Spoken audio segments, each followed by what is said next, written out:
Hello बच्चों, मेरे class में आप सभी का हार्दिक स्वागत है।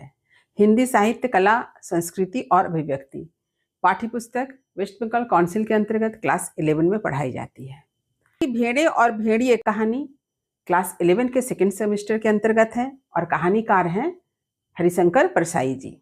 इस कहानी के सारांश से संबंधित आपको वीडियो मेरे चैनल पर अपलोड मिल जाएगा। आज मैं इस कहानी के उद्देश्य को लेकर उपस्थित हूँ। यह कहानी महत्वपूर्ण कहानी है।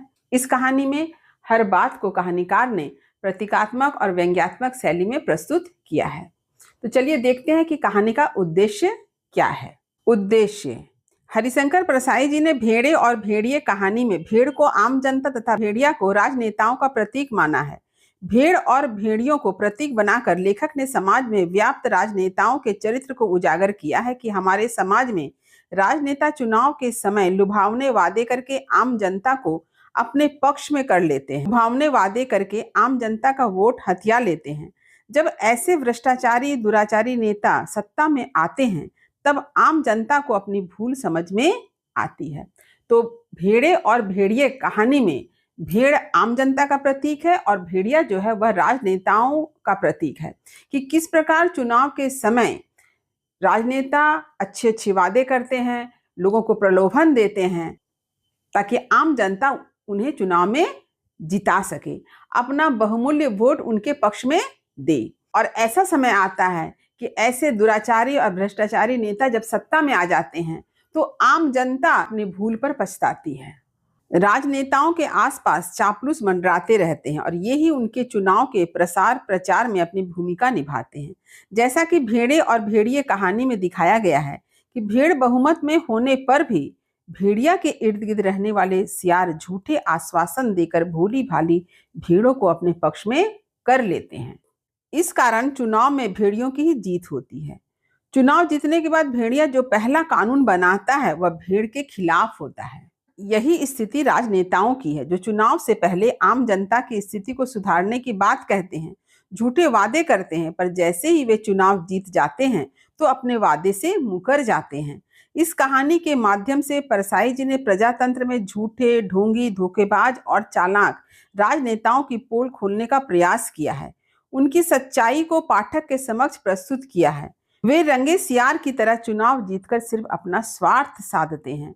तो परसाई जी का क्या उद्देश्य है कि जिस तरह से भेड़िया भेड़ों को ठगता है, झूठे आश्वासन देता है, झूठे प्रलोभन देता है कि वह उनकी रक्षा करेगा, लेकिन चुनाव जीत जाने के बाद क्या करता है, भेड़ों के खिलाफ ही कानून बना देता है।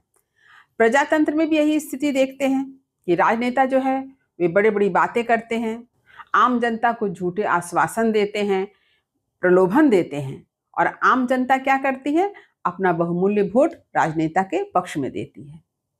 परंतु होता क्या है, जैसे ही राजनेता की जीत होती है वे अपने वादे से मुकर जाते हैं और आम जनता जो है हाथ मलते रह जाती है। तो हम पाठकों को जागरूक बनाने के लिए ही परसाई जी ने इस कहानी को लिखा है। तो इस तरह से प्रजातंत्र में राजनेताओं की सच्चाई, राजनेताओं का पोल खोलने का प्रयास किसने किया है, हरिशंकर परसाई जी ने। और ये सच्चाई जो है हम पाठकों के समक्ष प्रस्तुत किया है। प्रजातंत्र में झूठे सपने दिखाकर आम जनता को ठगना कितना आसान है। उन्हें बहला फुसलाकर शोषण करना कोई बड़ी बात ही नहीं है। विचारक, पत्रकार और धर्मगुरु सभी ऐसे भ्रष्टाचारी, धोखेबाज राजनेताओं के पक्ष में ही अपनी दलीलें रखते हैं, क्योंकि इससे उसका मतलब भी पूरा होता है। तो प्रजातंत्र में देखिए कि झूठे सपने दिखाकर, झूठे प्रलोभन देकर के आम जनता को ठगना कितना आसान है। इतना ही नहीं, आम जनता पर शोषण करना भी आसान है। प्रजातंत्र में आपने देखा होगा समाचार पत्र, धर्मगुरु, विचारक, कवि, लेखक किसका गुणगान करते हैं, राजनेता का गुणगान करते हैं। जो सत्ता में है उसी का गुणगान किया जाता है। तो इस तरह की बातों को, इस सच्चाई को हरिशंकर परसाई जी ने इस कहानी में प्रस्तुत किया है। तो वे ऐसा क्यों करते हैं, क्योंकि वे भी अपना मतलब साधते हैं। तो इसी सत्य को हरिशंकर परसाई जी ने इस कहानी में प्रस्तुत किया है। इस प्रकार परसाई जी ने प्रतीकात्मक व्यंग्यात्मक शैली में राजनीतिक नेताओं यानी वर्ग पर कटाक्ष किया है।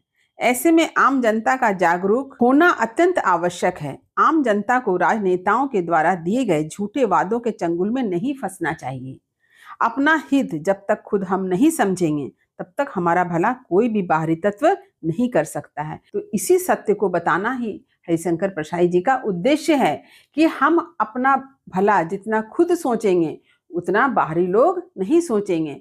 हमें राजनेताओं के झूठे प्रलोभन में फंसना नहीं चाहिए, उनके झूठे प्रलोभन से हमें बचना चाहिए। वास्तविक वस्तु स्थिति को समझना, उचित अनुचित सही गलत इन सारी बातों को समझने की क्षमता का विकास करना, यह सब हम सभी के लिए अत्यंत आवश्यक है।